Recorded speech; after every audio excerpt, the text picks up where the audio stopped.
Welcome along to my first casual review of the China Formula 1 race that has recently just happened. We're going to hope to do this plenty more times in the season and give you a real balanced review of what we witnessed at the weekend's racing. Now, why do we call it the casual review? Because if you're like me, I like to kick back. I like to lie down if it's early in the morning and kind of just enjoy racing for what it is without getting into the technicalities, trying to spot stuff. I just like to enjoy the racing. So I want to share that passion with you right now. Basically detail what I seen when I was watching, and I want you to get involved in the comments as well, because this is what's going to drive these forward and keep these coming. So please give me some feedback, let's engage and really have a full review as well. In the future, I want to get some of you on this too, to give a real diverse review of Formula 1. Now in this as well, each time there's been a race or qualifying, we're going to get into this baby as well. This is our tier list, and we are going to basically place where we think the drivers performed on the level that they've showed. So driver of the day, superb, happy. How are the drivers going to be feeling after the race on Sunday? So the sprint, of course, was won by Lewis Hamilton, showed really good pace on the Ferrari on the Saturday. Piastri was bang there. Verstappen was okay as well. George Russell consistent as ever. Norris was the big loser, having got on the gravel or just offline on the opening lap. So really, without going too much into that, I was kind of looking forward to what was going to be a decent China race on the Sunday. Now, Australia was absolutely amazing. We were treated to such good racing because of the weather too, that we had high expectations for this race in China. So let's go through, take a look at each team individually, showcase how they did, and then what we can do is go into a little bit of detail more about them.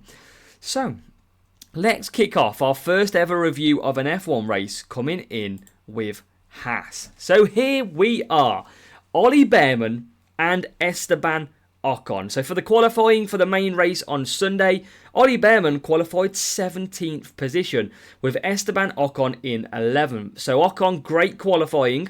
Haas really struggled in Australia. Bearman was spinning around. So really, there was a lot to prove in this race. Can Haas compete for 6th place again? Or are they kind of weak? Because that's what it felt in Australia. So 17th, not looking too good for Bearman.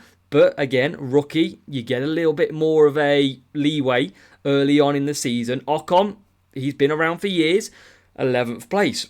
Now you might think one lap pace, Ocon, he can deliver. And he could. And it got even better in the race. Now I know there's some disqualifications to come. We'll get onto that at sort of future date on this video. But we had one of the most enjoyable performances as well from a rookie. I mean, Esteban Ocon, first of all, brilliant race. I mean, one of his overtakes that he did down the straight going into turn 14 on the grass. I mean, most drivers would pull out at that point and go, whoa, he didn't leave me any space. He'd get onto the blower, get him a penalty. But Esteban Ocon said, you know what? You've put me on the grass. I'm going to stay on there and complete the move. It was an epic overtake, one of the best of the day. Absolute balls by Esteban Ocon, but he got the job done brilliantly, and that summed up his day. He was exquisite, he was good, and he was 5th overall after everything worked out. 5th place for Haas. Haas were not a pain in the ass. They were back in China.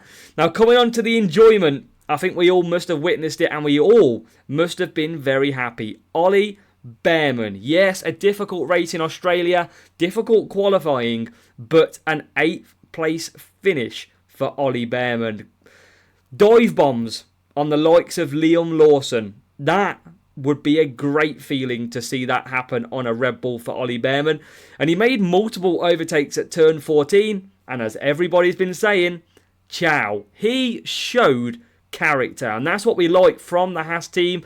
From Ollie Bearman, he's not just come into the sport, kept his head down, not really said a lot. He's come into the sport and he's got a personality. That is what we're going to enjoy this season from Ollie Bearman. He did say after that he regretted it a little bit, but oh, come on, give the kid a break. He deserves it. We want to see character. We want to see that from drivers. We don't want to see the robots that sometimes they can be. Ollie Bearman, do not change. You, sir, put in a exquisite round of racing. So, let's go and rate and rank our first drivers over in the tier maker. So, let's go and find who we want to do. I've got to find the drivers first of all, and luckily, one of them is down here. So, Esteban Ocon coming 5th. We are going to place him in our superb category. Yes. Esteban Ocon, I believe, was superb to get that Haas into the finish that he did. But stealing the limelight, and I believe, I don't agree with the Kimi Antonelli vote, I do believe, and this is what I do truly believe, let me know if you think different, driver of the day, I am going for Ollie Bearman. Yes, disqualifications helped him, but I think being a rookie, being in the Haas car, showing character, late lunges, I am going for Bearman for my driver of the day here in China. So, Haas scoring 14 points, big race for Haas, overperformed massively, and that was a job well done from the Haas team. Now, a little bit of a struggle is our next team. Kick, Stake, Sauber. I mean, they've got more problems with their name than they have in their race team, because this was a very, very difficult race. Now, in Australia, I believe it was Hulkenberg who scored some good points after a messy race, and you kind of thought they might kick on from here, but sadly, in the race, that wasn't to be. Bortoleto had a very, very difficult first lap, going off very early into the gravel trap, just managed to get out of that trap, but had to then pit to change tyres and rejoin the race. So he was well behind, and of course, pitting on lap 1, you've always got an extra stop to make. So his race was done. I mean, he's driving a kick Sauber. It was potentially done at the start from where he qualified. But from a rookie, he's under a little bit of pressure following Helmut Marko's comments about him being one of the worst rookie drivers. But he still came home in the end in P14th after everything was done. Now, saying that, he still did finish ahead of Hulkenberg. Hulkenberg, I do strongly believe, is a very good driver. On his day, he's took pole position before. He is a great driver, and I do think he's kind of one of them drivers that's missed out on a strong team in the past. Now, he did struggle. I do believe he got some floor damage in the race from going off through the gravel trap, and he came home in 15th place. Sadly, there was no points this time around for the drivers of Kick Sauber, and they scored 0 points. Not too much to really shout about. They'll be hoping for a lot better at Japan. So, let's rank these two as we go. So, let's find Hulkenberg. I think it was a disaster. He qualified 12th, and without the disqualifications, he'd have finished pretty near the back. Bortoleto, though, interesting one, because when you think about Bortoleto, he's a rookie. He spun it on his own, and he was just then well off the pace. So, I think we need to be harsh when we come to these tier listings. It's one of them two, but I think for the spin, I don't think it was a good race. Disaster for the Kick Sauber team, and I think I'm going to place them both there. Let me know if you disagree or you agree. This is what it's all about, a little bit of engagement. So, we've covered off Kick. We're now going to move to Williams. I mean, Williams, they look good this season, don't they? They had a strong performance in Australia. When you look at their raw pace, Carlos Sainz was up in something like 5th before he crashed. So I think Williams was a surprise package, because when you think about Williams, you think maybe 2026 they're going to absolutely prioritise. But today, or for the weekend, they've still scored good points, and they've done well in the race. There was a moment in the race where Albon was pretty much sitting around that 10th, 12th position, and his engineer radioed through and said, basically, we need some overtaking. And Albon replied with, mate, I'm better than all these. I'm confident. It's fine. That is some unbelievable confidence to take from your driver in a race like that. And he was absolutely right, because he came home in the end, having started 10th, made up 3 positions, and finished with a 7th place finish. That is a great race for Alex Albon, showing us that he is a very solid driver. Still pretty young, but very consistent at times as well, most of the time, to be fair.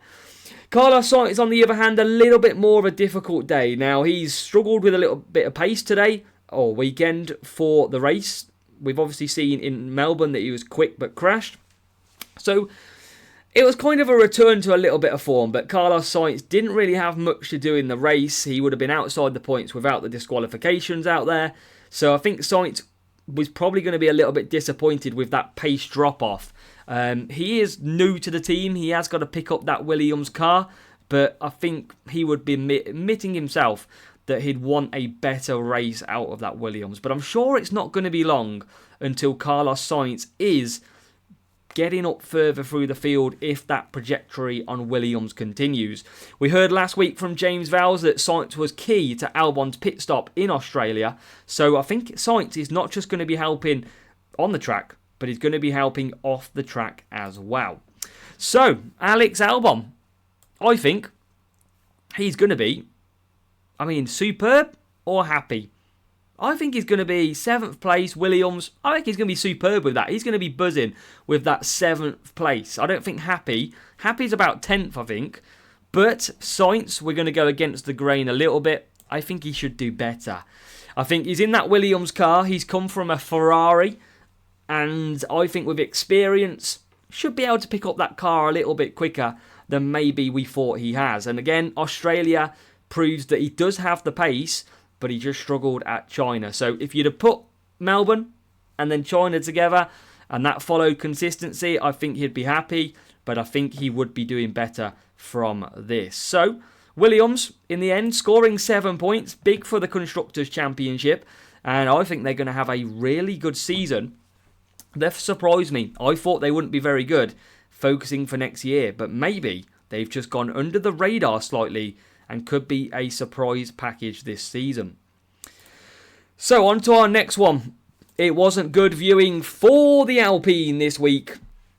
Pierre Gasly starting 16th and Jack Doohan, the rookie, in 18th. Gasly, he had a pretty quiet race. There wasn't too much going on for Pierre Gasly. Hovered around that mid-pack for most of the race.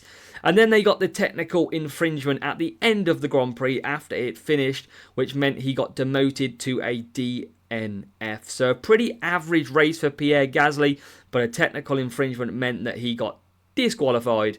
I should put disqualified, but he didn't finish either way. Well, he did finish, but he got disqualified. So yeah, we can change that for next time if it happens. Jack Doohan, 13th. He's green. He made up 5 places. Obviously, 3 of them down to disqualifications. Jack Doohan. A lot of people think Colapinto is here to take his place in the season.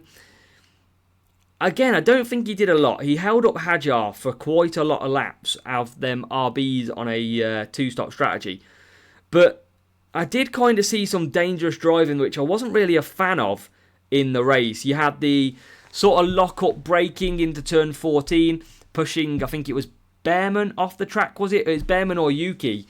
And he got a 10-second penalty for it. And then a really, really late sweep or swerve on the straight as well, going into the same corner to block Behrman off as well. So I think he was really, really clutching at straws to get that. Obviously, the Racing Bulls destroyed their tyres trying to battle through. So 13th, he finished the race. I think he'll be happy with a 13th place. Just to get a race full distance under his belt, having crashed out very early in Melbourne. But I think it's going to be a long season for him. I really do think so. 0 points for the Alpines.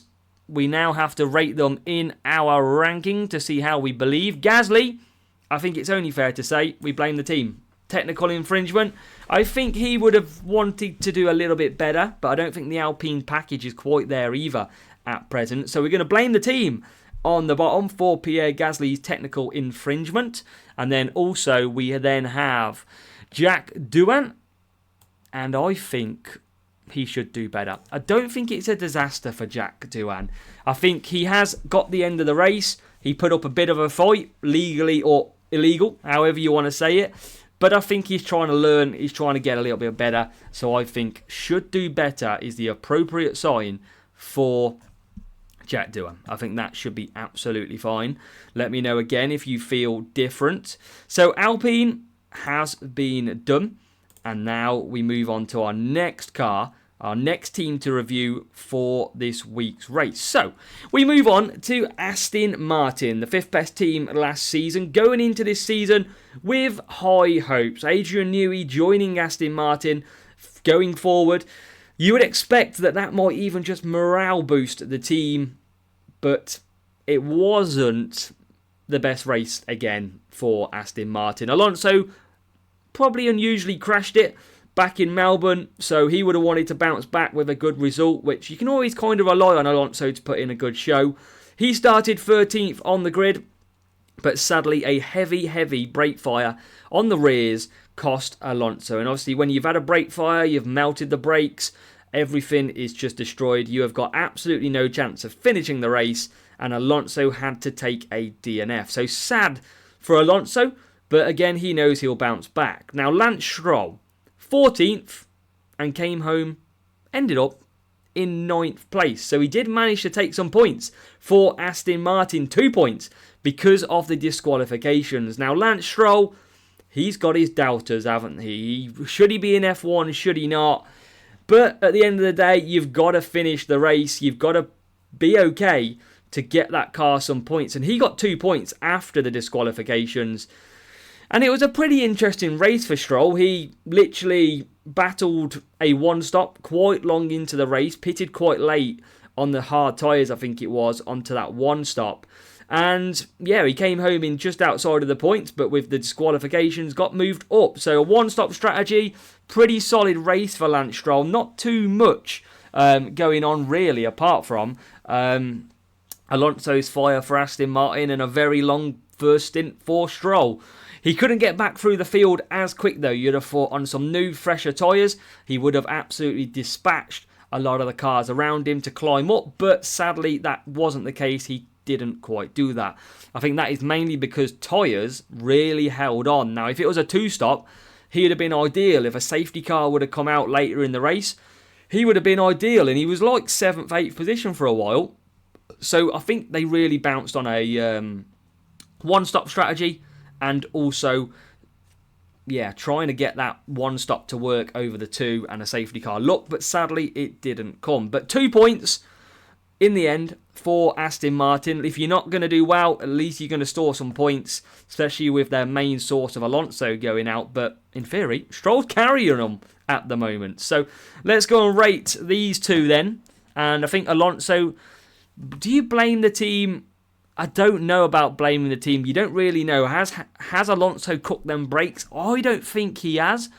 But I'm not in a position to blame the team. So I'm going to say it was a disaster for Fernando Alonso. I do think probably, they could have left some tape on there. There could have been a real problem with that. But I'm going to put down a disaster. Maybe he could have done more to call the brakes, but being so early, I think that may be a team issue. But I'm going to give Aston Martin the benefit of doubt at the moment. And Lance Stroll, you could always probably make a case that Lance Stroll could do better in F1. But I think, bearing in mind that he's coming the points, he did a one-stop and he risked it, and he still come away in the end with points. I'm going to say he's going to be happy with that result. If it wasn't for the disqualifications, I'd probably say he should do better. In an Aston Martin as well, which should really be the 5th best car out there, so top 10. But I don't think it is the 5th best car this season, so this might come back to bite me, but at the moment, I think he should be happy with taking a couple of points from this race. I think that's a solid job by Lance Stroll in the end. The next team that we're going to imagine, we're walking down the pit lane here. I think that's going to be the easiest way to view this. Is we're going over to Racing Bulls. Racing Bulls. I've got a pretty decent opinion on Racing Bulls, and I'm going to throw something out there as well. Now, look at the qualifying positions of these two. Yuki in 9th, Hajar in 7th. After the disqualifications, Tsunoda still finished 16th, and Hajar finished 11th. So Hajar very close to the points. Yuki Tsunoda way off. The problem you've got with Racing Bulls is I actually think they're a stronger car overall than Red Bull. I think they are a very good car this season. But they're underperforming already. Now, the team need to pick up their game because I think they have a huge chance this season of finishing 5th in the Constructors. They look like they have got some really good pace in this car from what we've seen so far. Now in China, you might recall Yuki Tsunoda doing the undercut on Kimi Antonelli and was able to keep Kimi Antonelli around behind him for ages. Now that is some confidence in the undercut, that is some confidence in the ability of the car, and it worked an absolute treat. And they stayed ahead of Kimi Antonelli. I know he's a rookie, but they did stay ahead. And I think they performed well as drivers. And I think they've got the pace. The problem is, it's the team call. Now, in this race, they were one of the first cars to come in and pit for the 2-stop. And the race, at that point, you should have seen that there have been able to be tyres that were able to extend their life a little bit. Tyres weren't looking as bad. I don't think they're ridiculously bad on tyre management, Racing Bulls. So I think they absolutely got their strategy wrong. Someone had to pull the pin and go for it, and all the ones at 2-stops kind of struggled with their pace in the end compared to the 1-stop. But I do think if they went for the 1-stop, they would have got a double points finish. I really do think that. We mentioned earlier that Hadjar got done in the end by Jack Doohan, who literally nearly ran one of them off the road. It was one of the two. So I think it's tough. I think they've had a tough lesson, have Racing Bulls. And Yuki Tsunoda had a wing failure as well. Absolutely on its own, going down the home straight, bang, wing failure. And it was game over at that point in the race. He had to pit for a new front wing. So I think it's a difficult race for the team more than anything, especially with that 2-stop. So let's go and have a look at this. But I think raw pace, Racing Bulls, might give Red Bull a run for their money at some point. I think that's a really good car. And especially with Yuki pushing hard to go try and get that Red Bull seat, I think there could be big season for Racing Bulls. The problem you got to ask yourself for Yuki, you've seen how bad Perez was. You've seen how bad Lawson is in the Red Bull at the moment. Do you really want to try and risk going for that Red Bull seat? You might think you're fast, but there is history on who has struggled to drive that car. So with that being the case, do you really want to risk it yet? This might be your one chance. Do you risk it? That's the big question for Yuki Tsunoda. But, I mean, it's rumoured that they are going to risk it. But, I don't know. I think Racing Bull might give a benefit long term to a lot more happy racing. That is for sure. So let's rank these then. I think you've got to go Yuki Tsunoda, blame the team. Why? Because he had a complete front wing failure. Again, obviously there's something wrong with the sort of moulding of that part, the bonding. And then I think the strategy absolutely cost him. And I think for Hadjar, this is a tough one based on how I've actually labelled this up.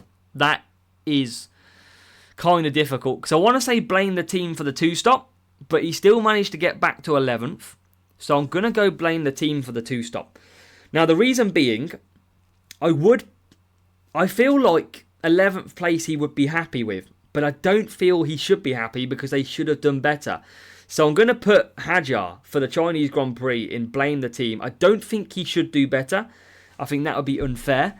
And I think he should be happy with his result, but I think it should have been better. It's a weird one. It's kind of in the middle. So I'm going to go blame the team for that 2-stop strategy, which clearly didn't work. I think that's the best way to go on these two drivers. Now, we switch our attention to Mercedes, George Russell and Kimi Antonelli. If there was an award this season to the most consistent, quiet, lack of TV time, it would probably go to George Russell.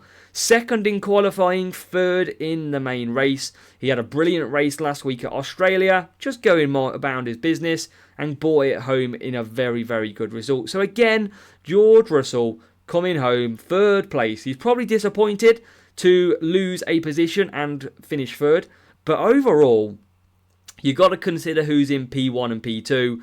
They are a very quick car. Did Mercedes think at this part of the season they would be able to outperform a Red Bull and 2 Ferraris? I don't think they did.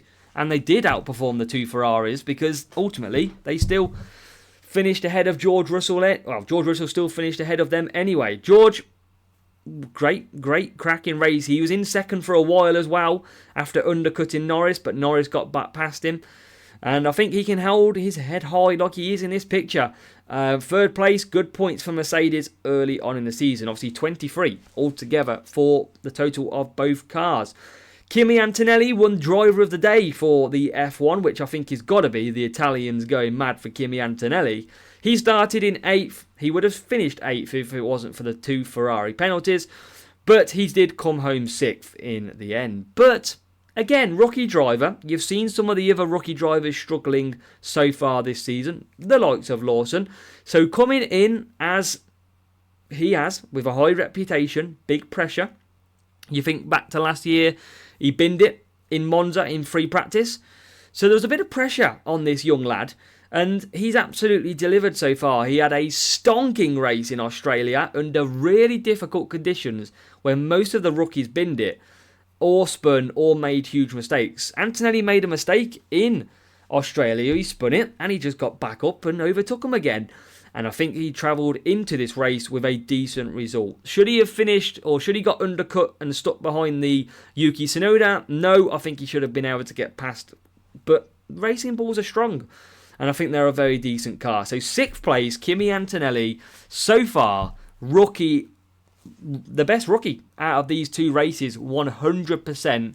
And if you thought there was always a gap between a rookie and the number 1 driver, this is going to be an interesting battle throughout the season because I think Antonelli is only going to get better. George is pretty consistent.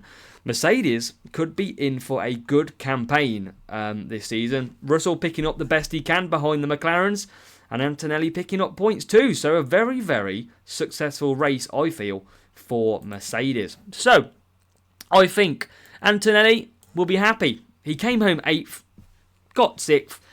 I don't think he's going to be superb. He is driving a Mercedes, but I think he's going to be very happy with his race.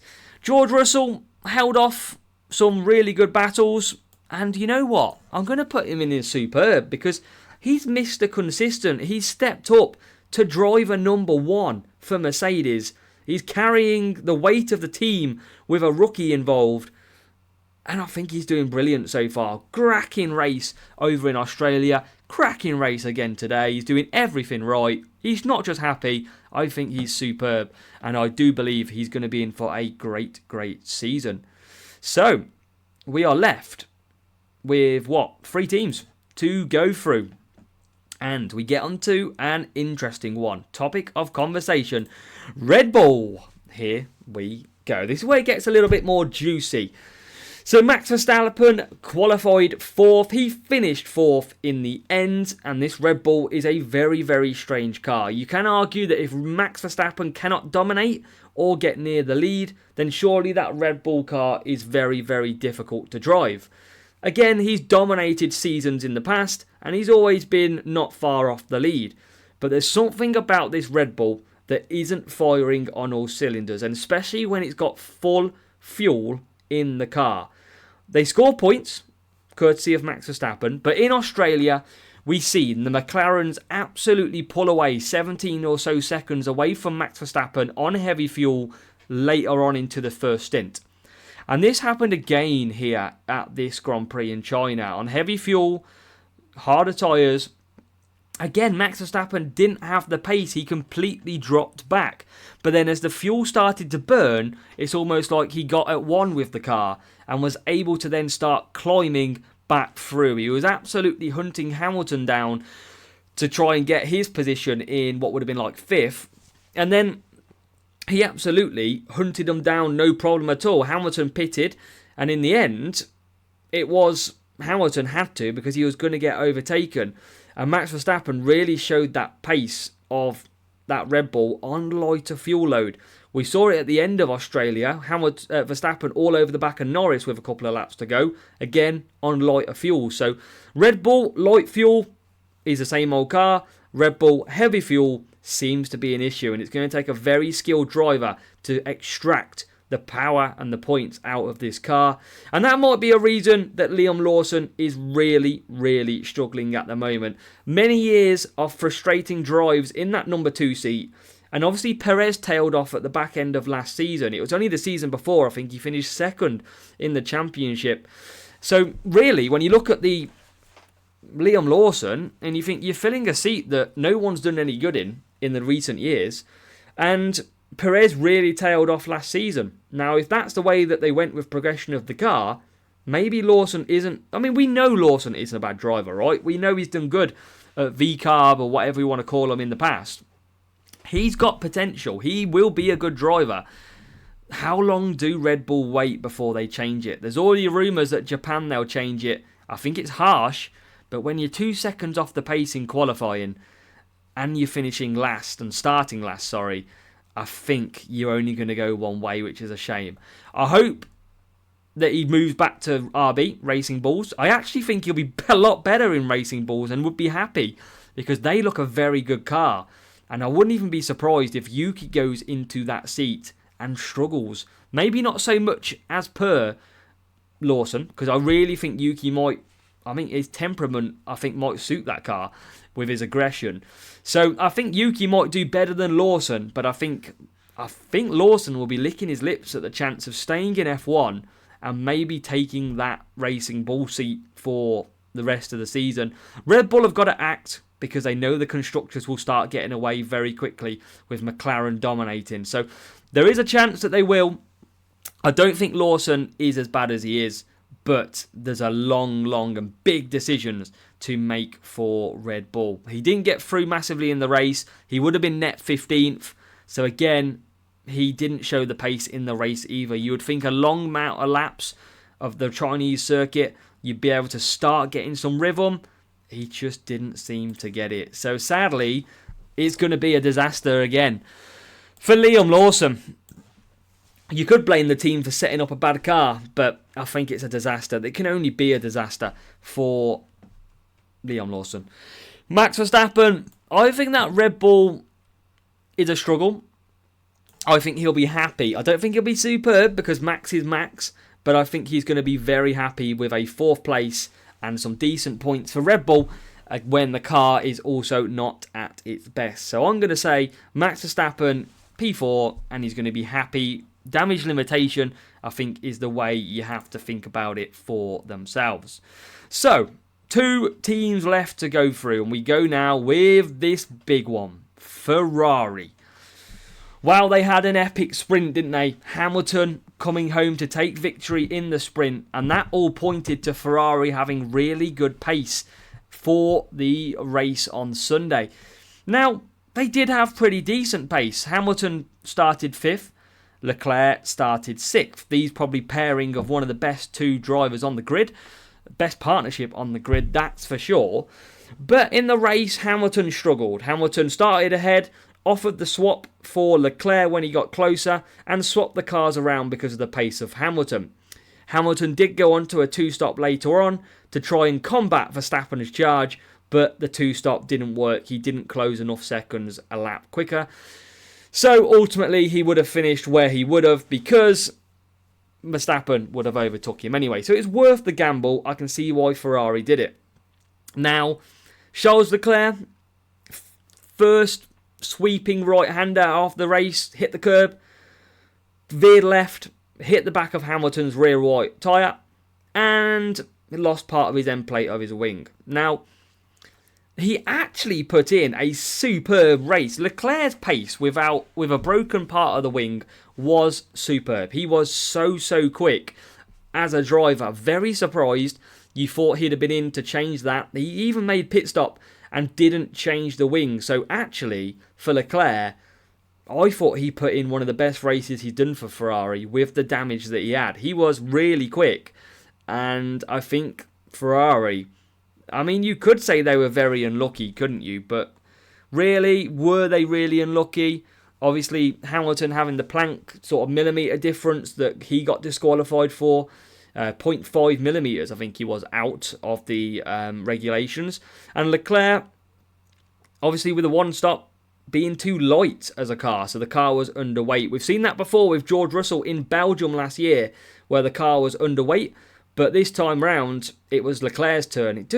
You do wonder how more teams don't get hit with that if suddenly a race turns to one stop. What do they have to do to keep the car? I mean, are they just running it that close to the limit that they can't afford a one stop? Surely they know not to run a one stop if they can't because of the weight. Surely they would have had to pit Leclerc and do a two stop if they knew their weight was always going to be a problem. I guess they didn't, because that's why they didn't pit. But both cars, Ferrari being disqualified, it wasn't good. They've lost a big amount of points for Ferrari, and that could matter at the end of the season. They'll look back at this one as a huge mistake in the World Championships. Now, kind of a weird one to go again, isn't it? Because, I mean, Lewis Hamilton, I think should do better with the car. I think he just dropped back. He couldn't keep up with Leclerc, who even had a broken front wing. But based on the team, I think you've got to blame the team for what they did with the car setup. So I think blame the team and Charles Leclerc, who really I think was superb. I generally do. Because to have that wing damage and show the pace he did was absolutely astonishing. But I think you've got to blame the team. The team have let him down. They've cost him points. And that is a big amount of points to drop, considering who is at the front and slowly starting to pull away. If it wasn't for Australia, there would have been an even bigger gap. With Oscar Piastri having that off and getting stuck in the grass for a while, this could have been a back-to-back 1-2 for McLaren. But they qualified well. Apart from the sprint for Norris, they did well in the sprint. Norris obviously climbed back to 8th. Piastri was stellar as per. And have we seen a future world champion here with Oscar Piastri? A lot of the noise this season was on Norris. Can he get world champion? Maybe this man is actually the better driver, the more consistent driver. Now, take your memories back to the likes of Hungary. We've seen Oscar Piastri lead a race before, make a pit stop, and then struggle with the pace and be unable to keep up. But in this race, I think he stepped up to the plate. In Australia, Piastri again showed really good pace behind Norris, was actually really close when he went off at the end of Sector 1, and then obviously went off at the final 2 corners when him and Norris both went off. So I think Piastri, if he's had his chance a little longer into that race, probably could have gave Norris a real battle, but obviously I think team orders would have come in. Now moving on to China, obviously flashbacks again, Piastri in the lead of a race pits, got out ahead, he controlled the race all the way through. There was no dramas for Piastri. He put in a stellar effort, a superb race for Oscar, and deserves every bit of his win. It was perfectly controlled, no dramas, no offs, and he will be thrilled to take a victory in China. Second race in, and he's got a win on the board already. Now, Lando Norris, disappointment from the sprint, knows he should have done better. Little bit of a mistake. He would now be looking at this race going, I've got to get the win or at least cement some big points for the team, and he did that perfectly. He had a little bit of an issue when he came out of the pit stops on the first and only stop where he got undercut by George Russell, but McLaren showed their pace. He got the job done and overtook and got him nicely back ahead of the Mercedes. And then he kind of pulled away. It was quite easy for the McLaren drivers to pull away from the rest of the field, control the pace exactly how they wanted. The only biggest threat then to Lando Norris was his own brake pedal. So if you didn't see this, at the end of the race for the last 5 or 6 laps, there was a long brake pedal. And by the end of it, I don't know if Lando pretty much just ran out of brakes, because when they went on board, you could see him just coasting into every corner. He dropped like 5 seconds on the last lap. Russell really closed. But was it that bad at that point? Or was it just a case that Lando Norris was just cruising and not taking any risks? But to come home with that result, a 1-2 with his brake issues as well, 43 points, absolutely huge for the team. That is as best as you can get. And I think they'll be absolutely thrilled, because they should have had a 1-2 in Australia, but they're going to get a 1-2 here in Melbourne and then China. So sadly, it could have been so much better if they got Melbourne, but it's sadly just going to be China for the 1-2. Oscar will be thrilled, the team will be thrilled, and I think they take that on and move that on to Japan, where I think McLaren's dominance might just continue. The only threat apart from that was a little bit of weather that they predicted might come at the end, a Class 1 drizzle, but that never materialised as well. So in the end, it was a routine win with a little bit of drama for brakes in the end for McLaren. So, Lando, I don't think he'll be superb with that. I think he'll be very happy with the result that he did. I don't think he'll be... He got P2. You might say without brakes as well, you would be superb. But I think he's happy. I think Lando wants to win. So I think he's going to be happy. But I think Oscar controlled the pace and set it out front for that. He was fast in the sprint, but used a lot of his tyres taking over Max. And I think in this race, you've got to hand it to Oscar Piastri, who was brilliant. But that there, before we get onto the standings, is my summary of this F1 2025 China race. This is how I rank the drivers, how I feel they did. My driver of the day, Ollie Bearman, rookie, tough race in Australia, came bouncing back, showed personality and character, and came home with points as well. I think it was an absolute wonderful race for Ollie Bearman. So, that is China reviewed, and this is where it leaves the drivers' standings. Norris leads out front, 44 points, with Verstappen with 36 points in P2, obviously being a little bit consistent, with George Russell in third, Piastri fourth, Hamilton, Ferrari and Leclerc Ferrari down in 9th and 10th. Look at Ocon though, 7th for Ocon. We've got Albon in 6th. This is going to be a good season for the mid-table battle. And the team standings, McLaren out front, followed by Mercedes. Red Bull, a one-man band at the moment. Look at Williams, level on points with Ferrari. Haas up there with 14. It's Alpine bringing up the rear. Wow, what a season this midfield could be. It could be an absolutely epic season. McLaren might dominate, but I think the real racing is going to be in behind. There's a long season to go yet, though. That is our casual review done. Let me know down below. This is the first time I've ever done a review of an F1 race, and it's only with you that I will continue. Let me know down in the comments, did you enjoy the China review that we've done? Do you agree or disagree with my tier rankings, or do you disagree or agree with some of the comments I made about the race? Let me know down below. I really, really want to hear your feedback, because you mean the world to me, and I want to keep on doing this. So let me know, and we'll be back for maybe, if you like it, another review for Japan in a couple of weeks' time.